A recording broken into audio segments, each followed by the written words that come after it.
जी, तो ये हम क्वेश्चन कर रहे थे, उसका कुछ रिमेनिंग पार्ट है। 2i इज इक्वल टू 1/√2, 0 से π/2 है इसकी लिमिट्स, और सेकेंड x माइनस π/4 इसको इंटीग्रेट करना है। इसको इंटीग्रेट करें, इसकी इंटीग्रेशन क्या आएगी?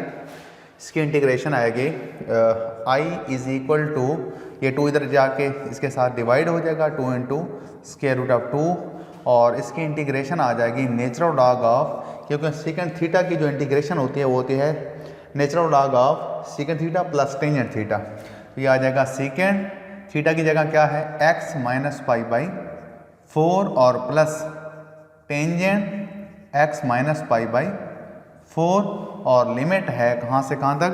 0 से π/2 तक। लिमिट अप्लाई कर दें, पहले अपर लिमिट अप्लाई करेंगे फिर लोअर लिमिट अप्लाई करेंगे। तो अपर लिमिट है π/2, तो जहाँ जहाँ पे x है वहाँ पे π/2 यूज़ करें। Natural log of secant π/2 minus π/4 और प्लस टेंजेंट π/4 माइनस π/2 और माइनस का π/4, ये अपर लिमिट। फिर minus lower limit, lower limit जब अप्लाई करते हैं फार्मूले में माइनस है तो ये माइनस आ गया। सेकेंड लोअर लिमिट है 0 माइनस π/4 और प्लस टेंजेंट 0 माइनस π/4। इसको हल करें, 1/2 into √2 natural log of secant π/2 minus π/4 को अगर सॉल्व करें तो यहाँ से आंसर आएगा π/4, तो ये आ जाएगा π/4 और प्लस टेंजेंट π/4। अपर लिमिट को हमने हल कर लिया। फिर lower limit natural log of secant 0 minus π/4 से आंसर आ रहा है माइनस का π/4, और सीकेंड के एंगल के साथ अगर नेगेटिव हो तो उसको प्लस कर देता है, क्योंकि सीकेंड एक इवन फंक्शन है। ये आ जाएगा सीकेंड π/4। यहाँ से टेंजेंट के साथ माइनस थीटा है, तो टेंजेंट माइनस थीटा माइनस बाहर देगा, तो यहाँ पे क्या हो जाएगा माइनस टेंजेंट π/4। ठीक है, ये आ जाएगा 1/2 into √2 natural log of secant π/4, इसकी वैल्यू होती है π/4 पे √2 और प्लस टेंजेंट π/4 पे होता है 1। फिर माइनस नेचुरल लॉग सेकेंड π/4 पे क्या होता है √2 और माइनस टेंजेंट π/4 पे 1। फिर लॉग की प्रॉपर्टी है, इसको अगर हम a माने और इसको b माने तो natural log of a minus natural log of b, तो जिस टर्म के साथ प्लस है वो नोमिनेटर में आ जाएगी और जिस टर्म के साथ नेगेटिव है वो लॉग में डिनोमिनेटर में आ जाएगी। तो ये बन जाएगा i is equal to 1/2 into √2 natural log of √2 minus का 1 ओवर √2 प्लस का 1। ठीक है, हम इसको लिख सकते हैं 2 इंटू √2 नेचुरल लॉग ऑफ, इसको रैशनलाइज कर लें, √2 माइनस का 1 ओवर √2 प्लस का 1, और इसको रैशनलाइज करेंगे सॉरी यहाँ पे प्लस है और यहाँ पे माइनस है, ये वाली टर्म पॉजिटिव है, ये इसमें नेगेटिव है, तो यहाँ पे आ जाएगा नेगेटिव, तो इसको रैशनलाइज कर लें और √2 प्लस 1, ऊपर वालों को ऊपर वालों से मल्टीप्लाई कर दें, नीचे वाली टर्म्स को नीचे वाली टर्म से मल्टीप्लाई कर दें, तो ये बन जाएगा a plus B into a plus B whole square वाला फार्मूला, यानी √2 प्लस 1 होल का स्क्वायर, और बटे में a minus B into a plus B, a square minus b square, तो ये √2 का स्क्वायर और माइनस 1 का स्क्वायर। √2 का स्क्वायर कितना होता है 2 होता है। ठीक है, ज़्यादा मोटापा कैंसिल हो जाएगा, यहाँ से ऊपर बचेगा √2 प्लस का 1 होल का स्क्वायर, और बटे में है बचेगा 2 माइनस का 1, तो 2 माइनस 1 होता है, खत्म हो जाएगा। लॉग की प्रॉपर्टी है पावर शुरू में आ जाएगी, ये 2 से 2 कैंसिल हो जाएगा, तो 1 over √2 natural log of √2 plus का 1, यही हमने प्रूव करना था। ठीक है, क्वेश्चन में ये हमने प्रूव करना था, i के इक्वल है, i के इक्वल आप ये वाला फंक्शन दोबारा यूज़ कर दें, वो मैंने मिटा दिया है। ठीक है, तो यही हमने इस क्वेश्चन में प्रूव करना था। तो ये क्वेश्चन जहाँ तक था। नेक्स्ट हम क्वेश्चन नंबर 17 की तरफ मूव करेंगे।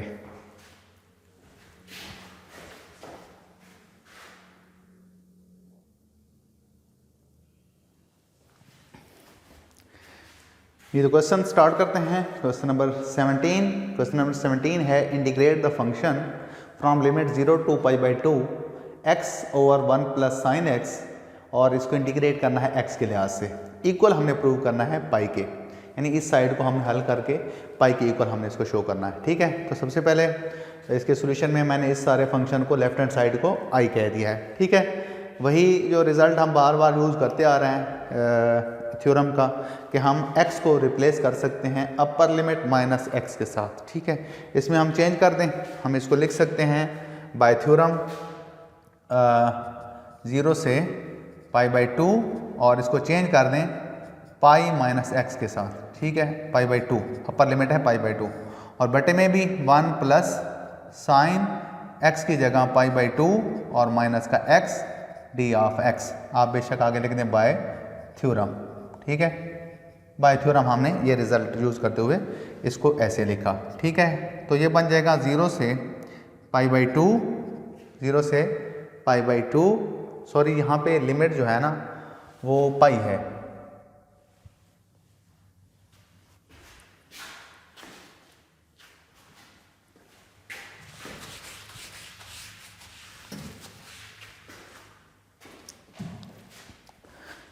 जी, तो हम क्वेश्चन नंबर 17 को स्टार्ट करते हैं। क्वेश्चन नंबर 17 है 0 से पाई उसकी लिमिट है, integrate the function from 0 to पाई, और फंक्शन है x over 1 plus sign x d of x equal हमने दिखाना है इसको पाई के।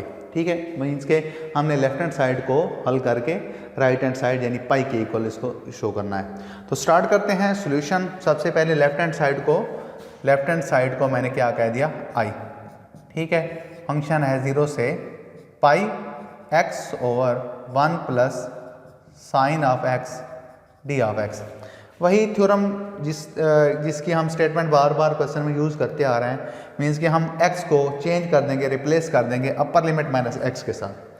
तो वही थ्योरम की स्टेटमेंट यूज़ करते हुए हम इसको लिख सकते हैं 0 से पाई, x की जगह क्या लिख देंगे अब पाई माइनस x, और बटे में 1 plus sine pi minus x और डी ऑफ x। अब आगे बेशक लिख दें बाय थ्योरम, यानी यहाँ पे हमने थ्योरम की स्टेटमेंट यूज़ की है। तो 0 से पाई और pi minus x over 1 plus sine pi minus x, फिर वही चीज़ कि पाई जो बेसिक एंगल है हमारा वो 180 है, यानी 2 इंटू 90 इवन मल्टीपल है, साइन ही रहेगा, एंगल साथ एक्स आ जाएगा, और सेकंड क्वाड्रेंट बन रहा है, सेकंड क्वाड्रेंट में साइन प्लस का पॉजिटिव होता है, तो इसलिए ये मैंने प्लस लगा दिया, और जे टी ऑफ एक्स। अलग-अलग से इसको अलग-अलग हम इसको कर दें, यानी पाई पे अलग डिवाइड कर दें और माइनस एक्स को अलग-अलग हम लिख सकते हैं आई इज इक्वल टू 0 से पाई है लिमिट, और ये pi over 1 plus sine x D of x, और फिर माइनस है, यह आ जाएगा माइनस 0 से पाई और x over 1 plus sine of x d of x। तो i is equal to pi constant term है, शुरू में आ जाएगी 0 से pi d x over 1 plus sine of x, और माइनस ये सारा जो फंक्शन है ये किसके इक्वल है, i के इक्वल है। तो इसकी जगह हम क्या लिख देंगे i को इस साइड पे ले आएंगे, तो i plus I is equal to pi into 0 से π/2 डी ऑफ एक्स ओवर, अब यहाँ पे 1 over 1 plus sine of x, इसको रेशनलाइज करें तो रेशनलाइज आ जाएगा 1 माइनस साइन एक्स के साथ मैंने इसको मल्टीप्लाई भी किया और उसी के साथ डिवाइड भी कर दिया, ये डी ऑफ एक्स। ठीक है, तो ये बन जाएगा i plus I 2i is equal to pi, limit है 0 से पाई, उनको मल्टीप्लाई करें ऊपर वाली टर्म्स को, तो 1 minus sine x over 1 plus sine X into 1 minus sine X, तो ये बन जाएगा 1 minus sine square of x D of X. तो ये बन जाएगा i is equal to pi over 2 integrate from limit 0 से pi 1 minus sine x over 1 minus sine square X equal होता है कॉस स्क्वायर एक्स के। फर्स्ट आइडेंटिटी की मदद से मैंने ये लिखा। अलग-अलग डिवाइड करें, π/2 0 से पाई है limit 1 over cos square of x D of x, और minus sine x over cos square of x D of x, ठीक है, अलग अलग इसको डिवाइड कर दिया। अब हम 1 ओवर कॉस स्क्वायर एक्स को क्या लिख सकते हैं, I is equal to pi by two ये शुरू में 1 ओवर कॉस स्क्वायर एक्स को हम लिख सकते हैं secant square of x D of x, फिर इसको पाई बाई टू मल्टीप्लाई कर दें minus pi by to integrate from 0 से पाई, और बाकी क्या बचेगा sine x over cos square x है, तो कॉस स्क्वायर एक्स को हम लिख सकते हैं cos X into cos of X, तो ये 1 into sine x over cos X into कॉन, तो 1 ओवर कॉस एक्स एक बन गया सीकेंड एक्स और एक sine x over cos x बन गया tangent x D of X. तो आपको पता है कि सीकेंड स्क्वायर एक्स जो होता है ये टेंजेंट का डेरिवेटिव है, मीन्स कि इसकी इंटीग्रेशन टेंजेंट एक्स होगी, तो इसकी इंटीग्रेशन क्या आएगी टेंजेंट एक्स, लिमिट है 0 से पाई, फिर minus pi by two secant X tangent X, ये सीकेंड एक्स का इंटीग्रेशन है, डेरिवेटिव है, तो इसकी इंटीग्रेशन सीकेंड एक्स होगी, क्योंकि इंटीग्रेशन जो होती है वो डेरिवेटिव का रिवर्स प्रोसेस होती है, ठीक है।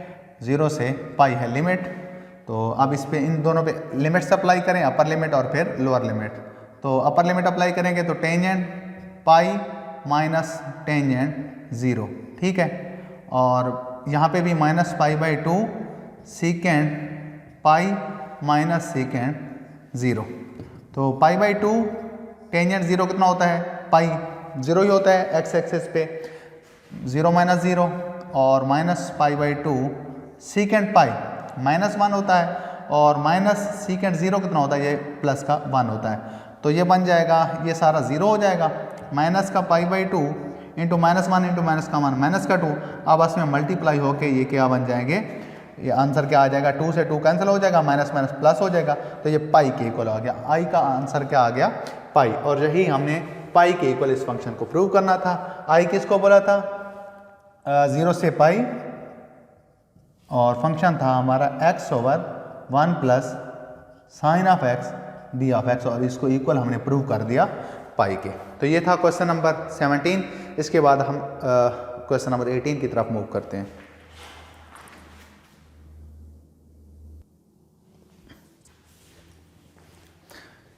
ये तो इस लेक्चर का लास्ट क्वेश्चन है, क्वेश्चन नंबर 18। तो क्वेश्चन नंबर 18 में है integrate the function from limit 0 से पाई बाई 2, और फंक्शन है theta over sine theta whole square D theta is equal to, prove करना है हमने इसको किसके इक्वल पाई नेचुरल लॉग ऑफ 2 के इक्वल। स्टार्ट करते हैं सॉल्यूशन को, तो left hand side is equal to I, और लेफ्ट हैंड साइड है 0 से pi by 2 theta over sine theta whole square D theta. अब आप लिख सकते हैं इसको 0 से पाई बाई 2 और theta over sine theta whole का स्क्वायर, यानी A over B whole square, तो पावर को आप अलग-अलग इनको दे सकते हैं, यानी थीटा की पावर 2 अलग और साइन थीटा का स्क्वायर साइन स्क्वायर थीटा अलग डी थीटा, ठीक है, क्योंकि यहाँ से बनेगा ना थीटा का square over sine theta whole square, तो साइन थीटा होल स्क्वायर को हम लिख सकते हैं साइन स्क्वायर थीटा। तो ये 0 से पाई बाई 2 और थीटा स्क्वायर और 1 ओवर साइन स्क्वायर थीटा को हम लिख सकते हैं cosecant square theta d theta. अब हम इसको क्या करेंगे, इसको इंटीग्रेट करेंगे बाय पार्ट्स, इंटीग्रेटिंग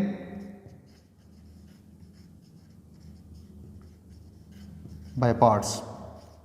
क्या करेंगे बाय पार्ट्स, हम इसकी इंटीग्रेशन करेंगे। तो इंटीग्रेशन बाय पार्ट्स क्या कैसे करते हैं, एक फंक्शन का हमने डेरिवेटिव करना होता है, एक इंटीग्रेशन करेंगे, तो हम क्या करेंगे इसका डेरिवेटिव करेंगे और इसका इंटीग्रेशन करेंगे।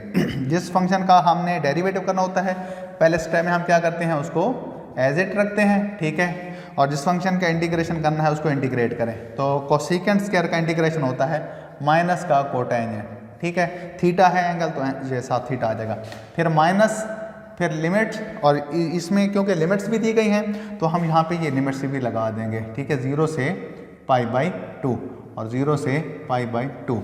और उसके बाद जिस फंक्शन के इंटीग्रेशन आपने किया है इसको दोबारा यहाँ पे लिखें कोटेंजेंट थीटा, और जिसका डेरिवेटिव करना है जहाँ के उसको डिफ्रेंशिएट करें, तो थीटा स्क्वायर है, थीटा के लिहाज से इसको डिफ्रेंशिएट करना है तो इसका आंसर आ जाएगा 2 थीटा और साथ डी थीटा। लिमिट्स अप्लाई कर दें इस हिस्से पे, तो जहाँ जहाँ पे थीटा है वहाँ पे अपर लिमिट भी अप्लाई करें, लोअर लिमिट भी अप्लाई करें, तो ये बन जाएगा π/2 होल स्क्वायर और ये साथ माइनस शुरू में आ जाएगा और कोटेंजेंट π/2।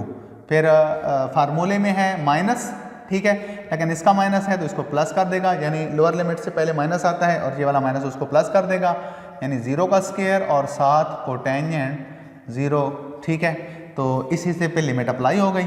फिर माइनस माइनस क्या हो जाएगा प्लस और 0 से π/2 और बाकी क्या बचेगा, ये 2 कांस्टेंट है शुरू में आ जाएगा और बाकी ये थीटा को पहले लिख दें और ये कोटेंजेंट थीटा डी थीटा, ठीक हो गया। अब यहाँ पे देखें कॉज π/2, सॉरी कॉज नहीं है, कोटेंजेंट है, कोटेंजेंट 90, तो कोटेंजेंट 90 पे क्या होता है 0 होता है, तो इसके 0 होने से ये सारी टर्म 0 हो जाएगी।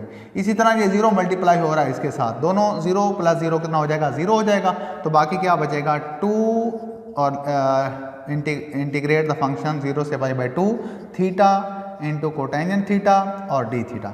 इसको अगेन इस पे बाई पार्ट्स लगाएं, अगेन आप इस पे बाई पार्ट्स लगा दें, तो ये 2 कांस्टेंट टर्म है शुरू में आएगी, इस पे लगाएं इंटीग्रेशन, तो ये बन जाएगा थीटा का करना है डेरिवेटिव, कोटेंजेंट की इंटीग्रेशन होती है natural log of sine theta, इसकी लिमिट्स बन जाएगी 0 से π/2, फिर माइनस, फिर लिमिट है 0 से π/2, कोटेंजेंट की इंटीग्रेशन होती है natural log of sine theta और थीटा का डेरिवेटिव आ जाएगा 1 और ये साथ डी थीटा। लिमिट्स अप्लाई कर दें, 2 इंटू अपर लिमिट यानी π/2 नेचुरल लॉग ऑफ साइन π/2 और minus 0 into natural log of sine 0, ठीक है, और माइनस 0 से π/2 और natural log of sine theta d theta. तो natural log of sine π/2, sine π/2 होता है 1 और नेचुरल लॉग ऑफ 1 होता है 0, तो ये टर्म 0 होने की वजह से इसके साथ मल्टीप्लाई होगा, ये सारा बन जाएगा 0, ये 0 सारे के साथ मल्टीप्लाई होगा 0, 0 - 0 0, 2 इसके साथ मल्टीप्लाई होगा तो ये 0, फिर 2 इसके साथ भी मल्टीप्लाई होगा तो ये बन जाएगा 2 इंटीग्रेट फ्रॉम फंक्शन 0 से π/2 natural log of sine theta d theta. अब यहाँ पे अगर आपको रिजल्ट याद है तो वो लगा दें या फिर आप अगेन इसकी इंटीग्रेशन कर दें बाय पार्ट्स, ठीक है। तो रिजल्ट होता है ये डायरेक्ट कि 0 से π/2 अगर लिमिट हो और natural log of sine theta हो तो ये किसके इक्वल होता है, ये 2 तो कांस्टेंट टर्म है, ये किसके इक्वल होता है, ये इक्वल होता है माइनस π/2 नेचुरल लॉग ऑफ 2 के इक्वल। तो यहाँ से 2 और 2 कैंसिल हो जाएगा और बाकी बचेगा -π नेचुरल लॉग ऑफ 2। तो ये हमने प्रूव करना था, ठीक है, ये शुरू में माइनस था, ठीक है, तो ये वाला माइनस, ये 2 के साथ माइनस होगा तो ये माइनस माइनस क्या हो जाएगा प्लस। तो पाई नेचुरल लॉग ऑफ 2 के इक्वल हमने प्रूव करना था, तो ये हमने प्रूव करना है जी। तो ये आज का लेक्चर यहाँ तक था। नेक्स्ट लेक्चर में हम क्वेश्चन नंबर 19 से स्टार्ट लेंगे। अल्लाह हाफिज़।